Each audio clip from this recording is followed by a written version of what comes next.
Welcome back to the Ingrid Norton channel. Have you ever wondered what it's like to travel to a foreign country or just daydream about, taking a vacation because you need it? Well, look no further than the country of Bolivia. This is one of my favorite places on this planet. I kid you not. I've been there twice, and each time we went for the summer. And you have everything from the jungle, like the Amazon jungle, because it's right next to Brazil, but also you've got like snow-capped mountains with like gorgeous llamas. Like it's so beautiful. Now, I will say transportation, if you're looking for a great place to go, this would be it. But transportation, I would not recommend like getting a car and you drive. Driving is a little crazy. You'll see when you get there. It is wild. So just ride the taxis. People need to know already how to drive there to like not get in a wreck. It's a little crazy. So just get the micros or the taxis or the radio taxis. The difference between taxis and radio taxis are taxis will take you from like a city to a farther city, while radio taxis you call in advance and they show up to your address wherever you're located, whatever hotel you're at, and will take you to like a local spot. Like it's not going to be a long drive, so it's a short drive, so it's generally cheaper. I would definitely say that the biggest expense is just getting to Bolivia. Honestly, I mean, like there's some countries where it's expensive to get there, and then once you get there it's still really expensive. Bolivia is one of those countries where the most expensive part is just getting there on the plane, and once you're there things are dirt cheap. Like hostels, I will say hostels where you stay at will be from like $14-16 all the way to like $90, depending on like what you're looking for. If you're looking for just like a bed to sleep in at a hostel, or if you're looking for more like luxurious accommodations, then it's going to be a little bit more. But it's really inexpensive to stay there. Now, there are some great places to visit. In the La Paz area, they have a bunch of great stuff. So I would honestly, I'm biased, but I would go to La Paz just because near La Paz you have this area called Valle de la Luna, and translation it's Valley of the Moon, and it has this mountain that's eroded over time. And so what you have is like, I guess basically clay spires, and they're just like huge, and it's kind of scary too because you don't want to go falling off the cliff because you might take a while to get to the bottom, but it's gorgeous. So they have like paths that you have to stick to so you don't fall off, but it's amazing. And I will say there is Lake Titicaca.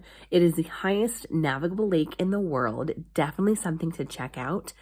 It is shared with Peru, and one of the towns that you can go to that's on the edge of the lake is called Copacabana. They have a great, like, beautiful little Catholic church that's been there since forever. And like there's this wall inside that's like pure gold. They have like guards there so you won't go pick off chunks, but it's amazing. It's like legit.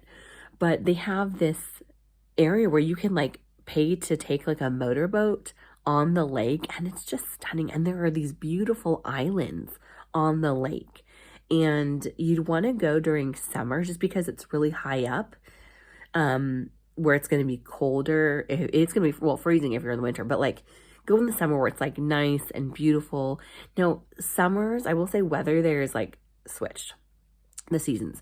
So here in the United States, our summer is from, like May to late August.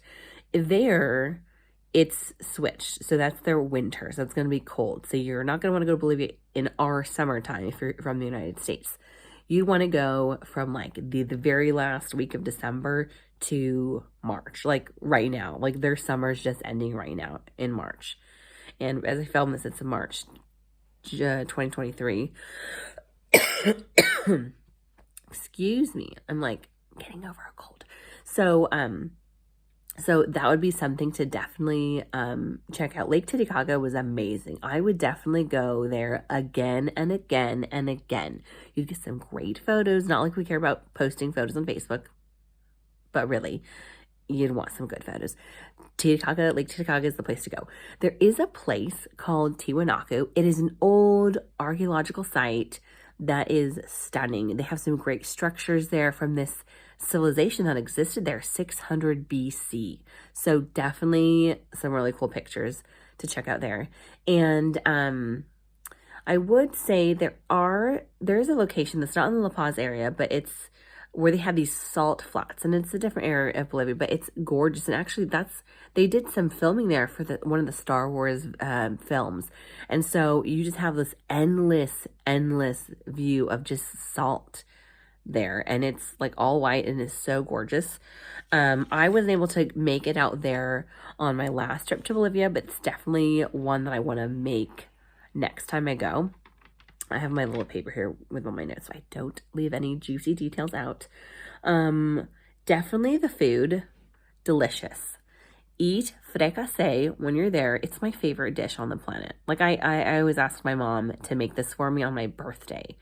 It is basically like a stew. So you have these like juicy potatoes and juicy chunks of meat in this broth that it's just like heavenly, really. If that is the only food you eat in Bolivia, have a beef fricassé. Now, I will say that if you're coming from lower altitude areas, like if you're from the East Coast where you're closer down near the ocean than anywhere, you may get altitude sickness if you go to La Paz. So make sure you're not going just for like a few days. Like go for like at least 2 weeks, because it's going to take you like a week to get over the altitude sickness. So at least you have like one solid week there where you feel fine and your body's adjusted to the high altitude there. Also, I would say that, in case you're wondering about the country's population, it's 12 million. One of 2 landlocked countries in South America. I don't know if I mentioned that. But totally gorgeous. I think like my favorite memories were the Lake Titicaca and just being near that cute little town of Copacabana. And they have these like boats that can carry your cars over there if you happen to like really want to rent your own. But they also have this just amazing area in La Paz, and it's a very old like Basilica Catholic Church area, and it was founded in like the 1500s, but they built the church there in like the 1700s. So it's one of, the older buildings there, but it's gorgeous. And it's in downtown La Paz. I think it's like in the city center. So definitely something to check out and like take some cool photos there. The people are generally just like friendly, super welcoming. They're very humble people, I would say. They don't have a lot. It is one of the poorest countries, if not the poorest country in South America, followed up by, I think, Paraguay is the second. And it's just really beautiful. The people are beautiful. They have these like beautiful, really just cultural outfits where I don't know the official name of it, but they have these beautiful like hats that were inspired, I think, in the 1920s by British fashion. So they have like these hats that even the natives wear, and then they have these beautiful dresses, and a lot of them braid their hair. Like the women will braid their hair so it like a braid comes down here, a braid comes down here, and it's so different but so beautiful. So definitely, if you're looking for a place to go, not necessarily in our summer, in the U.S. summer, but when it's their summer, so in the U.S. from December to March would be the ideal time to go see Bolivia, when it's going to be like the best climate. I would definitely suggest Bolivia. And out of all of Bolivia, definitely La Paz. There are just these beautiful snow-capped mountains. And there is this one village that we went to that's in the mountains, and it's really hard to get to. So if you're up for an adventure where you have like your life flash before your eyes because you're going on this skinny little road up this mountain that's like 3 inches wide, this is the place for you. It's called Coney, spelled Cohoni. Cohoni, yes, Coney. It's not Cohoni, it's just, that's how it looks like it's spelled, but it's Coney. It is gorgeous. So it's this, I don't even know the population. It's got to be like 1,500, not even kidding, like tiny rinky-dink town, but it is high up on the mountain, and it's like so if you're looking at on the map, there's La Paz, and then it's not too far out. I mean, it's like, I don't know, a few hours from La Paz. But Coney is this beautiful place where you have to ride up. It's like a windy road, and there have been some cars that have fallen off this mountain. Okay, so it's like, risky, but it's worth it. These mountains that are surrounding this town are literally purple. I have never seen a legit purple mountain. Like, they're all like white if they've got snow in it, or they're just brown. Or maybe in the summer there's some green trees, so it kind of makes it look like it's green, most mountains, right? Living in the States, I've never seen a purple mountain. It is purple, like naturally purple. They don't paint it or anything. It's like legit purple. I was like, oh my gosh, that's gorgeous. So it is amazing. Definitely something to check out. They have this cute like village square and this chapel that's been there forever. This like ancient little chapel, Catholic church there. But it's just, and even though I'm not Catholic, I think it's just beautiful. Like the structure is pretty. And of course, I am biased. I love Bolivia because my mom is originally from there. And although she's a U.S. citizen and she's been here for centuries here, Bolivia, we went there because we had family living there at the time, and it was just amazing. And so we went to this town, Coney, and there was just something special about it. It was quiet. They have, I think, like a hostel that you can stay in, or like a small mini hotel. Actually, it'd probably be like a motel because there's not many people there. But it's just quiet. It's a place where you can just like be at one with nature in a sense. And I would definitely go back there. So Lake Titicaca, Coney, definitely Tiwanaku, the archeological site, Valle de la Luna, amazing place. You will thank me. You're welcome. So book your trip. The cheapest flights, let me see, what did I write down for flights? So if you're coming from somewhere like Washington, D.C., going to Bolivia, La Paz, it's going to be round trip like $700.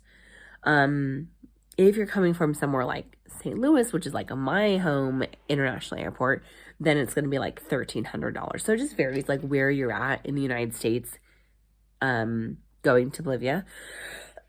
Excuse me, but it's expensive to get there, but once there, it's really inexpensive. Everything from like food, hostels or hotels, really inexpensive. So definitely worth the trip.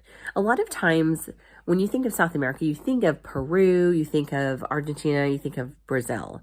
And a lot of times the two landlocked countries of Bolivia and Paraguay just get really like forgotten because they don't have the Machu Picchu, right? But Peru and Bolivia, out of all of the South American countries, Peru and Bolivia really share a lot of the same cultural influences that the Incan Empire left. And so in some ways they dress very similar, I would say, compared to other South American countries. Excuse me, this cough. It's getting me. I would say that if there's a place that you should go, it's Bolivia, because everyone goes to Peru, everyone goes to Argentina, everyone goes to Brazil. But if you tell your friends you've gone to Bolivia, like who's been to Bolivia? So like they're gonna be like, ooh, what's that like? So it's different, it's unique, and definitely worth a stop on the road. All right, take care. Bye.